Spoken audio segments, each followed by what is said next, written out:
and novelty songs. Spoofs, goofs, and novelty songs. Spoofs, goofs, and novelty songs.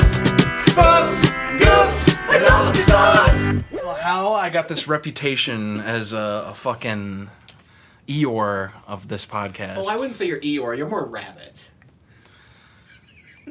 Okay, I don't get the. I'm not. Eeyore is sad. Rabbit is a moaner.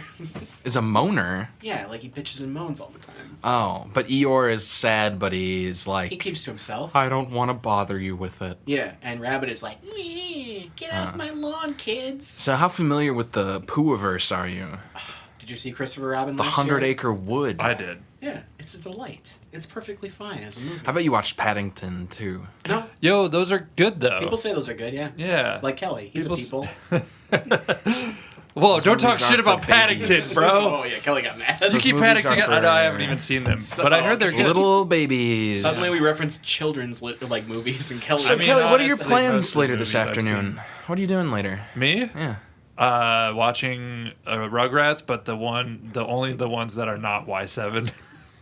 Y7. Wait, which ones aren't Y7? some of them are rated Y for the youths. Oh, that's a rating. Yeah, it's a rating. Gotcha. Wait, does that mean that's lower than Y7? Yes. Y7 are the ones where they have the let's get a keyboard that's with the voice, it sounds like a, you know what I mean? Like you have a Casio keyboard with the human voice setting on it, and then they down pitch it, so it's like, but every time something's scary on the Rugrats, Yes. but Y7 are the ones where Chucky gets to say fuck one time. yeah, Yeah. yeah, and you see Tommy's ass. Yeah. His Yeah. diaper falls off. Welcome to Spoofs, Goofs, and Novelty Songs. It's a podcast about dumb shit. That was the only time we've gotten that. And that was smooth. That was smooth. You know what? I've really come around on that subtitle. It's so good. Suddenly you're becoming one of our co-hosts. I'm One trying to of reverse us. my image. One of us. I actually love this, and I love you guys. Oh no. This is too far. This is too far in the other I direction. can't value handle. this The time balance we is thrown spend off. doing this so much. Did we introduce ourselves last episode? No, so if you just heard episode 4, welcome to episode 5. Yes. And my name is Scott. Me amo es Marty. I'm Kelly. Oh wow, Oh, it's you're really Beto appealing. O'Rourke over here. Hispandering, as they call it. Yeah, Beto O'Rourke just suddenly starts speaking Spanish. Yeah, Beto for some O'Rourke's reason. going to take off his mask, and he's Alex Trebek. He has got to be the worst candidate for president. Yes. Alex Trebek. Mm-hmm. 'Cause he's Oh. not running. And he Yeah, I has can't think of pancreatic one cancer. more person who could possibly be worse running He's in for remission. president. Yeah, he's in remission. Then Beto. Mm-hmm. Beto's pretty bad. Trump. Couldn't be an unpopular. Got it. Kelly, I'm talking about the orange buffoon. Buffoon. Yeah. Yeah, Beto lost to an unpopular Republican candidate for Senate, and then is like, "I'll run for president." Beto lost to literally a melting candle. He lost to the guy who lost to Trump already. So he lost to a guy who already lost to Trump. Beto lost to the 1920s Sandman. I'm just describing Got any Ted more? Cruz. Yeah, any more? Yeah. Wait, do you mean the Sandman from the comics? No, I just mean he's got a weird, he looks like he should be wearing a nightgown and cap and tiptoeing somewhere. That's all. Yeah, he's an extra from A Christmas Carol movie. Yes, the Jim Carrey one. You know what? He looks like a CGI. He looks like that weird Robert Zemeckis looking ass, he's- just made of wax. He was the snow in the Polar Express. I think. Step on me. I like it. Great Ted Cruz impression. Yeah. Well, no, whatever. Scott, what movie are we doing this week for this podcast? That's interesting that you would ask me because, Why is that? well, it seems like every other episode I'm in the fucking hot seat. I have to be accused of my pod crimes that I did. I watched the wrong movie. I watched next week's movie. Don't spoil it. This week. I will not spoil it. Don't. The movie I was supposed to watch and didn't is Monty Python's Holy Grail And the the Holy Grail. Yeah. Which, fun fact, Kelly Danon had not seen before this recording in its I've entirety. tried so many times. And how did this one go, Kelly? Just as bad as the previous times. So Kelly, controversial opinion, you don't like Monty Python? And the Holy Yeah, I'm Grail? going to lose a lot of fans, just like we already did by talking about politics. Oh, yeah. All of our right-wing listeners are are turning angry this now. off. Yeah. Yeah, all of our people who are mad that we're making fun of Beto O'Rourke and Ted Cruz, a.k.a. no one. No one gets mad about that. No one likes those Everybody guys. mad. Me mad. No, I don't know. I've seen some episodes of Flying Circus. Those are good. That's the for Monty most Python part. sketch series. Thanks. Sketch comedy is tough. It's not really a flying circus. It's not. Everyone says Life of Brian's better than Holy Grail. I haven't watched that. I just don't like Holy Grail that much. It's just kind of boring. So, okay. Some of the bits are okay. Okay. Is it because like I want to let's parse this, Kelly. What is it about? Is it the sense of humor going on, or is it just there's not enough jokes? I think the pacing's too slow. Okay. There's it feels so serious for like 3 minutes, and then it's super wacky like for 1 minute for me. That's how it felt. There's a lot of montaging. Yeah. They really milk that. The Camelot dance was amazing. I will say that. Yeah. That part was great. I was trying to make there's a joke somewhere where they really milk the coconut walking. Oh, the entire time. Yeah. There's a coconut milk, you know? Yeah. Yeah, I Coconut That's, milk. that's in there somewhere. I get it. If you, listener, you complete the joke. Forgive I've given you Scott, the tools. For he is hungover. Yeah, thank you. Yeah, famously, this movie was super low budget. The coconut thing, which is like the most iconic thing from the movie, probably, Yeah. was not even intentional. That was because they couldn't afford horses, so Yeah. they came up with that as a bit to do. You know, I'm going to share a thought about Monty Python. These guys are so random, right? They're very odd, I would say. Yeah, Yeah, it's like they're thinking us. It's like it's like they're. Are this doesn't make any sense. Are they high when they're writing this stuff? How do they think of this stuff? Dude, those guys gotta be smoking a little bit of the doobage. What are they smoking? Did they have get weed some? back then? Be having they gotta be, dude. They gotta be token. Fun fact: this Yeah. movie was financed by Cheech and Pink Chong. Floyd and Led Zeppelin. Wow. They always got funded by like George Harrison. George funded Harrison Life funded Brian. Life of Brian. Yeah. Oh, thanks for that. You Yeah, just- give me a little, foley thirsty? there. I don't know. It's just they're very random, and some of it lands, and most of it for me just doesn't. It's just not that funny to me. You do got to be like in, and I feel like because this is a very, very like cult-y For sure. movie too. Yeah.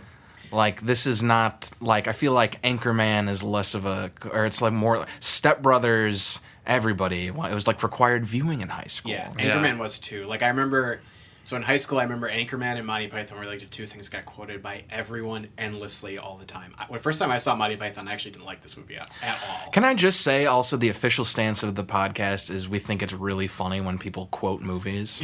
Yeah, if you're in a conversation and you just start going, ow, now, brow, gow, just stop yourself right there. yeah. That is funny. That's You might as well go on to UCB LA and become a career comedian. I like it because it reminds me of when they said it in the movie, and then I just And I'm like lose it. Will Ferrell. It's like when you buy a graphic tee that's both Rick and Morty themed and Minecraft themed. I know right away. Oh, we're gonna be best friends. We 'Cause got a I little like something both in of common. those things too.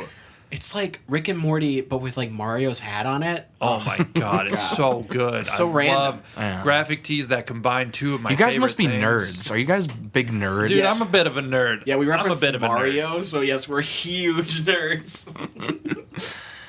But well, yeah, the people are culty. The following people who love this. You're either in or you're out. I guess is what Yeah. I'm saying. And I think that's the same for most of their sketches. It is that it's the dry British humor done with the like sort of like silly wackiness. It doesn't feel.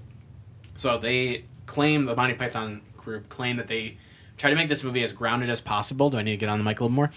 They try to make this movie as grounded as possible. That's why they're like constantly covered in dirt. Like literally, they just cover themselves in dirt to make the movie seem like down to earth, sort of. They're rolling in the muck. Yeah. But I think that's the thing that hurts the movie is that the reality isn't like it's not like it's not heightening anything. It just doesn't feel like connected to anything really. It's just wacky shit happens, and a lot of it's really funny. I still think it's funny, but it definitely doesn't hold up as much as it once did for me. Some of it is, I mean, well, okay, what are they lampooning? King Arthur, right? Yeah. And so there's a decent amount of jokes that There's like 10 minutes of jokes about that though that you can do. Yeah, right. And then a lot of it is like it could just be in like a different movie. Right. So like a lot of it, like the thing about like something like Walk Hard, which we reviewed last week, it feels really grounded with the character's journey. So you actually feel like the comedy just feels like it matters a little bit more, which makes it funnier, you know? And with this, it's just like a lot of it's just like jokes. It's just stuff and it's happening. fine, but yeah. It doesn't hold up as much. I could not care about the main character's journey, or the main troop's journey. Right, I you don't just get to didn't- know any of them is the thing. King Arthur especially, he's not a character in this movie at all. Yeah. He's stoic? How How do you make fun of that? Yeah. I don't know. There's no character there to make fun of. So what do you one do? of the bits that they did that I liked, but it was like so much work for such a small payoff was they talk about the coconuts because they're like, you have coconuts, we don't have coconuts here. How did you get the coconuts? And then they talked about how maybe a bird flew them up, and they're like an African swallow or a French swallow or whatever. And then they European. went on that for like 10 minutes. Yeah.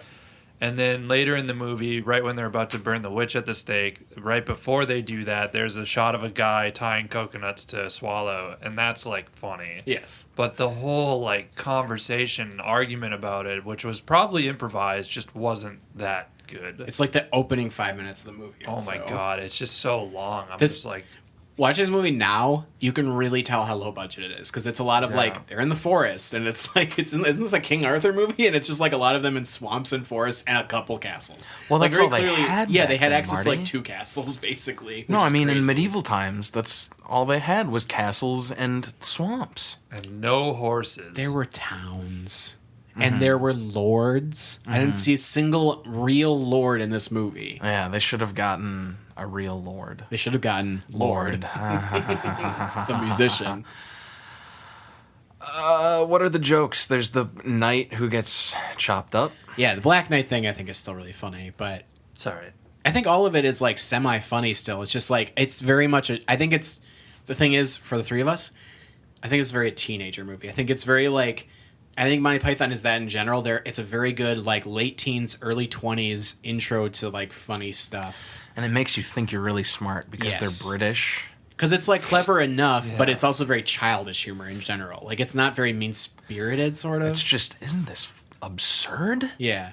Yeah. Life of Brian does age. I think we will probably eventually do that one. It does age a little bit better just because it is like it's just a stronger joke to make, I guess. I don't know. It's like making fun of King Arthur is like there's not much there. A lot of material in the Bible because the Bible has Right. got a lot of, Like goofy shit. stuff. Yeah. And it's always hard to tell, like, is this like a metaphor or not? Right.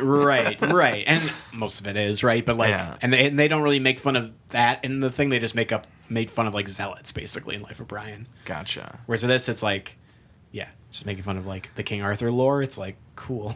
Yeah. Well, and there's not, because even the King Arthur stuff is like, a lot of it is just they went over here to do this and then they had to travel this way and they met this person who was in their way. And then they said, we got to get past them. Yeah. And also all that stuff, like the stakes are never, I mean, like it's a comedy, how much do the stakes matter? But like it matters enough, right? Like with the Knights of Knee, just go like anywhere else. Like there's no reason, like that kind of pulls you out. For me, it pulls me out of the movie when they're like, we have to go through the Knights of Knee. It's like, why? Just go another direction. Like Yeah. Hated that part. I was just so annoyed by that whole exchange yeah. that they can't say isn't that funny? Yeah. And then the other joke is, look at how goofy my voice is, which was a lot of the characters. was, Yeah. Look at how goofy my voice is. That I'm used to talking be, so that used to really strange. count for as a joke back Yeah. in the day. Is Right. Just doing a funny voice. There was definitely a transition from like physical humor into just like wacky voice humor. And they just commit to it. You know what it is I feel like the Monty Python sense of humor has like theater major energy. Oh, Yes. it totally does. For Dude, sure. That's so. Where like yes. sometimes it's like, okay, that was That's actually like funny, how I but feel about it. yeah. Oh my god, that like hits the nail on the head too hard for me. Because It's just not that good. But they have. Wow, I'm not going like- to say anything else for the rest of the Yeah, podcast. no, you're good. End on that. A friend of mine, one of my close friends in high school, actually would bring coconuts to school and would like. Oh my god, they Yep. sound cool. I'm not saying anything besides that. That's funny. In high school, I think sophomore year history class, there's a kid who we had to do some type of video project, and he did his on Monty Python, and insisted we watched it. We watched the period was 45 minutes, so we watched it for 45 minutes, and he was mouthing the words he was just at his desk, but doing it exaggerated enough that you could tell he wanted you to see. He wanted you to Yeah. know he knew every word to the movie. And honestly, it was really cool. Honestly, though, That's- he's no worse than any of us. What do you mean? We're no better than this guy. I mean, I we're guess we are talking doing a about it podcast and right now. recording talking about it. Monty Python. Yeah, you make a compelling argument. Yeah, Sam had a similar. Now who's experience. Marty? Your attitude. You really. Don't reference real life. Yeah. That's my Scott impression. Thank you. Kelly, you were saying something about your girlfriend? My fiance. Oh, sorry. Cool. She had a similar experience, but she was watching. I mean, she walked by the TV while I was watching this bullshit, and she was like, "Oh, I have good and bad memories from watching this movie." I'm like, "What are the bad memories?" And she's like, "Well, I watched it with my mom, and she just quoted everything. Like she knew all the words, and it's just like you're just Well, reading like the we said joke for the before, person that you're is showing the it to. funniest thing someone can do. Yeah, So. yeah, that's true. Especially while the movie's happening, or telling them, "Dude, watch this part. Check this part out." Do you think in Shakespeare times people did that? Hey, the lady doth protest too much, am I right? And then everybody's just like, yeah, this rules. Amid Summer's Night's Dream. I understand that. The Bard, Yeah, you say. the immortal bard. The Immortal Bard. Yeah. Did you know he didn't write those plays? Yeah. He wasn't rich enough to write them, wasn't it? That it? He just didn't exist, right? Is the argument people make, and that there was another famous playwright at the era. I forget his name, but Yeah. Well, I heard the whole thing. I forgot. I heard somewhere somebody was saying that's like a classist sort of conspiracy Oh, for because sure. Shakespeare was like a non-white guy, and they're Yeah. like, "There's no way this guy who." it's like the pyramids, where it's like it's no way they could have done it, but it's really just them saying non-white people couldn't have built such an amazing thing. That's basically, shut up. Yeah, exactly. Yeah. We're Hey, This is the most. Yeah, This is the most. You're sending me. I can go on a tangent right now, and I'm resisting. There's a vein popping on my head because Well, you might as well just call this Chapo Trap House. Yes. That's all I'm saying. don't say. Yeah, it's basically we talk about goofs, and it somehow sends me into a lefto rant. Bernie would have won. Anyway, So the pyramids. guys, it's time to rate this as a movie and as a spoof. I'll go first. Thank you. I'll go. So, in reverence to teenage Marty, who did love this movie a lot, eventually, right? I saw it the first time, didn't like it, watched it again. Okay, I get it now because I was dumb. And wow, so clever. 7 out of 10 as a movie. It's basically a sketch movie, but reverence to Marty. Marty loved this. Remember, as a he kid. gave the last one 10 out of 10, so really this is So like did a I. 4. I But stand by I gave the that. last one a Walker. 10 out of 10 too. Yeah, but Scott's saying I'm too nice. As a spoof, like a 2 out of 10. I don't know what it's really trying to make fun of besides just like a setting for them to do. King Arthur. Yeah, but it's like they barely do that. It is like we were talking about, like they do make fun of that time period a little bit, but it doesn't feel that genuine or honest. It just feels like a setup for them to do any kind of jokes they want to do, which is fine, but I don't know. It just doesn't feel like much of a spoof. It was a weird pick for us to do this, but I think we're just trying to cover as many types of spoof movies as we can in these first few episodes. So are we saying it's overblown then? Overhyped? as a movie, Do you think this movie is overrated? yes. It's like literally, if you look at the Wikipedia for this movie, the last thing on the page is a link to list of best films, and it's Oh my it's like God. tagged as if it's one of those things, and I'm like, Godfather, Godfather Kane. Part 2, Citizen Kane, Airplane. Spider-Man 2, Yep. Airbud. Airplane. All that, you know what? All it Airbud. really says is that at one time, all the movie reviewers in the world were baby boomers. That's really. Yeah. And like, I don't know. And like the thing is, I like all of these guys. I feel like every single member of Monty Python. First off, Life of Brian is better, holds up better at least. And I think in general, all of them went on to do like better work in general. John Cleese had better things he did. Terry Gilliam made like tons of great movies. Like Michael Palin's great in all of those movies because he's usually acting in Terry Gilliam stuff. I don't know. I just feel like it was like the beginnings of their career, sort of. Yeah. I don't know. I will rate. As a movie, 4 out of 10. If it was on cable, I would see what else is on. Damn. And maybe check back. I would do that because I've seen it so much. I think that's part That's of the why I other thing don't too. like it. And it is, to Kelly's point, it is extremely slow paced. Yeah. And It's so older. Like, I yeah. get it. I know it was like a different time, but like, dude, give me like a 30-second clip of this movie. I need fidget spinners. If you're gonna have a Yeah. really low budget movie, then you really can't do They didn't like dab filler either, once. because then it really is just like shots of people walking around. For sure.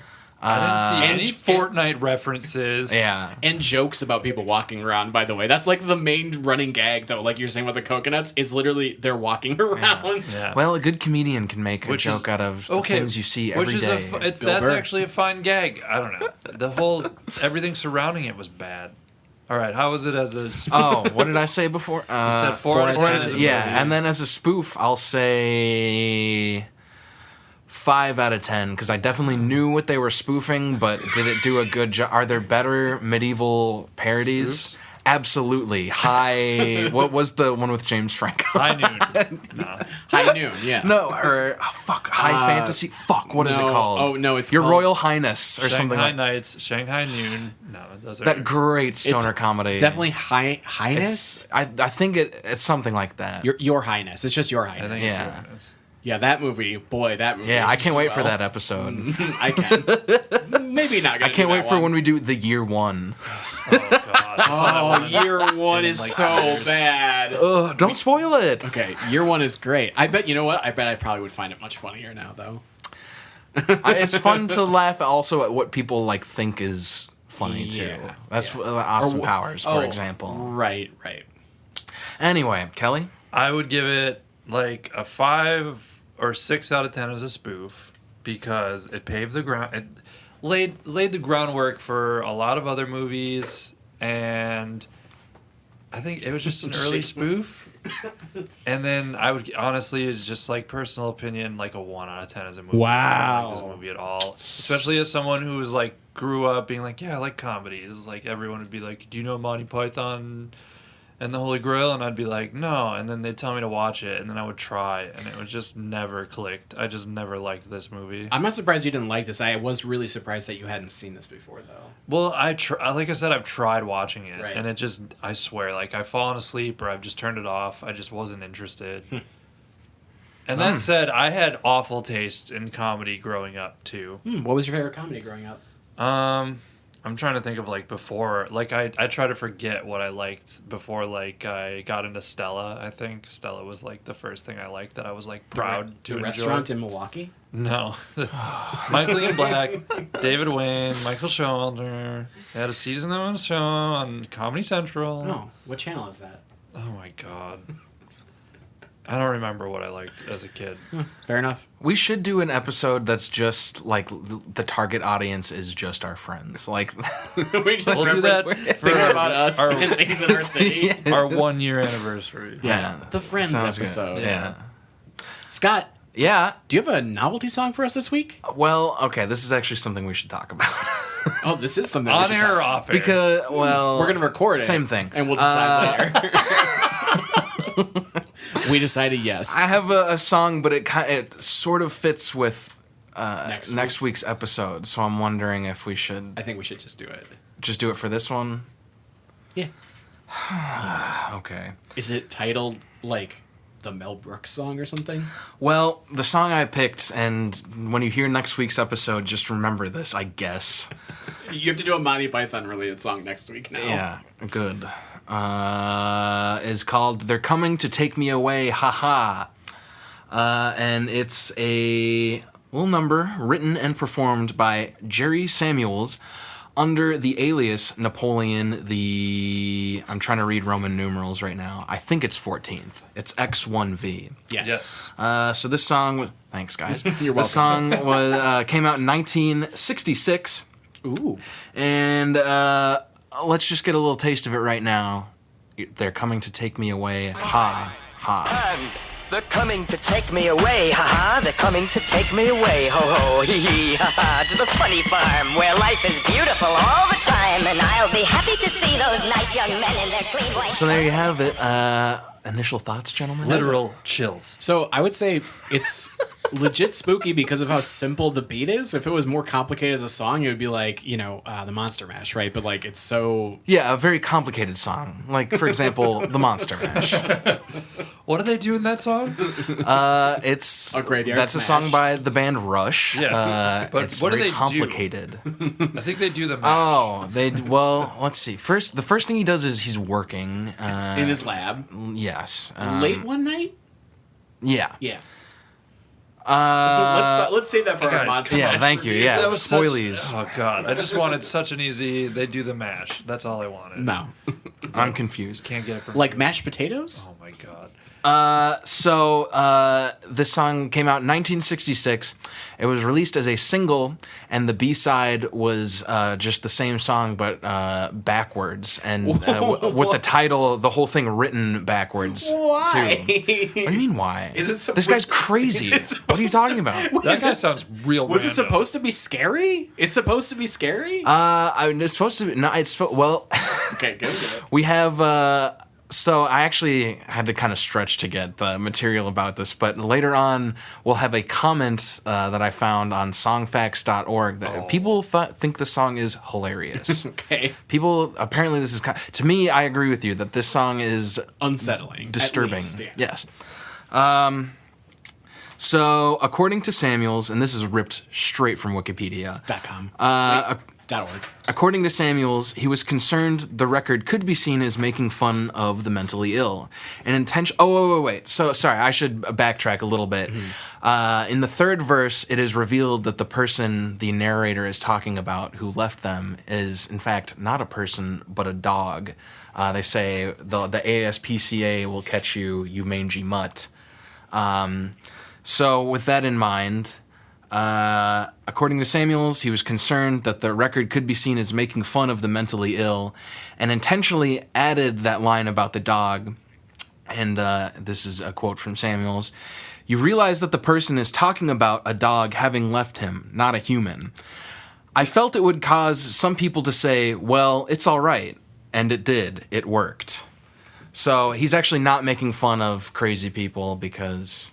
That's Because they're sensitive. A dog. Yeah. That's in poor taste. Yeah, it would. If it was about a person, that would be bad. But since it's about a dog, it's fine. Oh man, I just fucking realized what you were. Oh my god. So wait, the character in the song that they're coming to take away is a dog. Oh, Jesus Christ, Marty. Do you need to hear it again? They're coming to take me away. Haha, is a dog. No. The person is saying you left me and it drove me crazy. Did you remember the verses? Yes. Yeah. So that's a dog. the person. Yeah. You know what? It's actually not important that you understand. This song reminds me of Eternal Darkness for the Nintendo GameCube. It just is a spooky song. It feels like the radio or the record you're playing is bugging out, and then you flip it over and it plays it in I started reverse. just pounding my laptop with my fist because I thought it was What's going thing's on? busted. Is this Hey. haunted? Yeah. What's happening here? Yeah, that's what it reminded me of. So I'm gonna move on to the comment section, but before I do, would anyone care to take a guess? This song did make an appearance on the Billboard Top 100. Would anyone care to guess what it peaked at? I'll go first, I guess. I will guess 30. 85. Well, Marty, you got the closer guess. Damn. This peaked at number 3. What the fuck? Yeah, at one time this This was is like the the third worst one most we've listened for to. an entire week in 1966. This was the third most popular song in America. People love it. Oh my In god. 1966? What month was it? Was it October?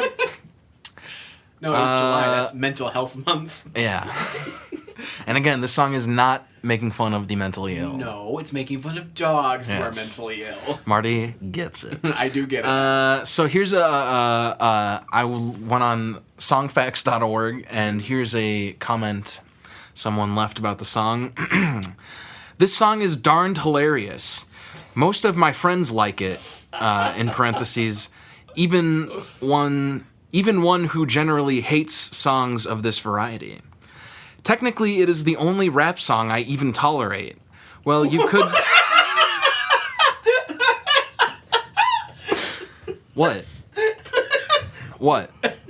This is the earliest form of hip hop. Rap song.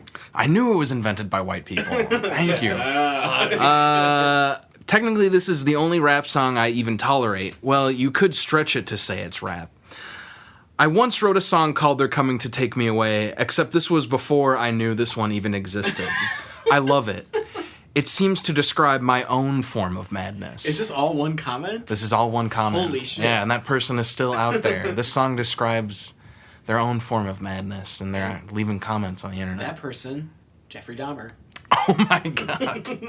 Oh, terrifying. I was trying to think of the Unabomber, but I couldn't think of his name. So, there you have it. They're coming to take me away. Ha-Haaa. Ted Kaczynski.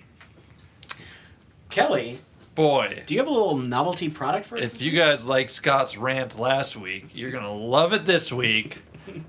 Is it a second Because- bouncy ball? Yeah. I didn't realize it was a fucking crime to be descriptive. No, it's not. That I see wasn't what what it is. I was talking more about how, like, I don't know what we're going to say about this, but it's a Rubik's Cube. An unsolved Rubik's Cube. It's I might unsolved. add. I almost solved it up until the top layer. You get the yellow cross on top, and then everything else is solved. I couldn't figure it out. Every Rubik's Cube. I've a solved cold it one case. time with the instructions that it came with, and it's so hard to solve. So the Rubik's Cube is a fun toy to play. Oh my god. Here you go, Scott. Thanks. Oh, that was It's your a review? 3x3x3 cube. Yeah, that's all I had to say. It's a 27. All right, so what are we cube looking at cube. here? The manufacturer No. is Rubik's, and you Why can do reach we them at even- Rubik's.com. Invented by Mr. Rubik's in 1955. I think 80s. Yeah, I know it's So it's got. Well, let's count the sides, shall we? Okay, 1, 2, 3, 4. That's 6. 4. We're I would- back at I where would we started. Put money We on started. 6. 6. I would Wait, put wait, money wait. on Hold 6. on, start over. All right, I'm gonna start with the side that has the logo. Okay, So we got 1. Flipping it over. 2. That's 2. I'll give it another flip. 3. 3. One more flip. 4. 4. Okay, now I'm gonna turn it to the left. Yep, because you're already back at the logo. That's 5. 5. And then I think if the last side would be the polar It would be opposite. The back because you've turned it around the other sides. All right, so we've established we got 6 sides on this bad boy. So Now, does that make it it doesn't make it a square, funnily enough, because a square only has 4 sides, correct? yeah, that is funny. This is a podcast about humor. So. So it's more of a rectangle, you Yeah. would say. So when they say Rubik's Cube, I wonder if it should be called Rubik's Rectangle instead. No, you're wrong. So we've established 6 sides. Now, there's also a number of colors. Yeah, how many colors do you think there are on that bad boy? Well, I'll name them off and you keep count, okay? Okay. All right, so coming in, number 1 is Yep. yellow. Okay. Then we got green, Okay. blue. Yep. I believe that's orange. Yep. I see white. Yep. I think that's it. You have red. You do not count. Oh, So this is a 6-sided Rubik's Cube with 6 colors. Mm-hmm. Now, as a novelty product, this is an all-timer, I think. It's if you go into a waiting room, there's always magazines, there's always some other dumb shit, and then there's usually like a Rubik's Cube or something similar in waiting rooms and things like that. Definitely a novelty product, I would say, because it's not even that much fun, but it's a somehow, puzzle you can take around. correct. Somehow it's done competitively. People actually compete How to fast? how fast they can do it, yes. Yeah. They're probably Monty Python fans because they're nerds. Do you want to know the record? For quickest solve? Yeah. Yeah. 3.47 seconds. Wow. Those guys are doing it fast. Have you ever seen magicians use Rubik's Cubes occasionally for little magic tricks, usually? There's like one in particular that's been doing. Yeah. Like he actually solves it with one hand while juggling them Yeah. and stuff. Wow. Yeah. Pretty impressive. Nerds. Yeah, for real, though. Imagine if he put that effort towards, well, anything else. World peace. Yeah, world peace. I think I've seen magicians who do You it. could and- solve world peace with one hand. Yeah, you just killed Donald Trump. Marty, now we do have an amendment about free speech, but I think that's crossing the line, pal.